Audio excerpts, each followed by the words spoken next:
Kaming kausapin ni General Torre po para Larawan ni MMDA General Manager at dating PNP Chief na si Nicolas Torre. Larawan ng gate ng isang bahay na pagmamay-ari ni Senator Chis Escudero.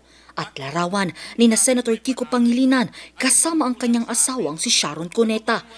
Yan ang ilan sa mga bagong ebidensya na ipinisenta ng 18 mga ex-bodyguards o bagman ni dating Congressman Saldico sa isinagawang press conference kahapon June 16.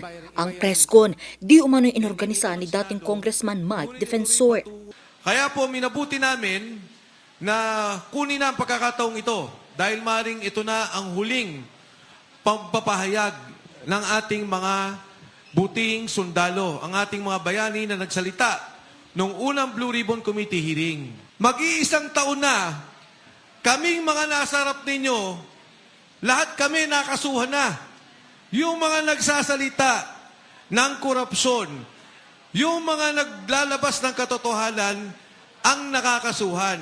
Mula sa 18, may 4 pang lalaki na dumalo sa press con na nagsasabing nag-deliver din sila ng mga maletang pera kina House Speaker Martin Romualdez at Senator Erwin Tulfo.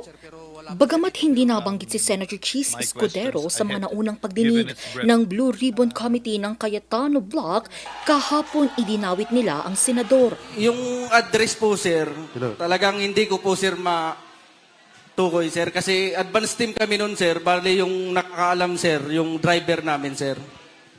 Okay. Pero, sir, dyan, sir, sa loob ng bahay niya, sir, kumain pa kami dyan, sir. Ang ulam namin, hipon, kasama ko yung mga katulong niya, sir. Wala pa mang sagot dito si Escudero. Maging si COMELEC Chairman George Garcia, binanggit ding nakatanggap ng 10 milyong piso na nakasilid sa paper bag. Yung hand carry bag na kulay itim, kasi andun pa ko sa unahan, ang una pong lumapit sa amin ay yung driver niya. Then, binuksan ni Martik Said yung doon sa right slide door, inabot sa driver ni George Garcia. Agad itong itinanggi ni Garcia. Bukod sa kanila, nakatanggap din daw ng maleta si Senator Kiko Pangilinan at asawa nitong si Sharon Cuneta. Patunay ang mga ipinakitang picture kung saan nahagip ang senador kasama ang ilan pang mga individual. Buwelta ni Pangilinan, puro aligasyon at palabas lamang ang nangyari sa press con. Naglabas din ng video ang kanyang misis na nagpapakita ng mga kaganapan sa araw na sinasabing nabigyan sila ng maleta. Patunay daw na dumalo lamang sila sa isang forum para sa mga magsasaka. Kasama rin sa mga nadawit si MMDA General Manager at dating PNP Chief Nicolas Torre. kaming kausapin ni General Torre po para bigyan po ng mga offer po, katulad po nung cellphone po. Ito po yung cellphone na nakuha ko. Tapos binigyan rin po kami ng 50,000 po para kapalit po doon sa affidavit na magpapatunay po na papasinungalingan namin yung mga pahayag po ni Top Orly Gutesa po. Samantala, 2 media personalities rin ang pinaratangan ng mga bagman na di umano'y nakatanggap ng pera mula kay Saldico. Sa media personality kasi ako na-assign. So, nangyayari dyan, nagbabudget yan sa speaker para sa mga media through Congressman Saldico.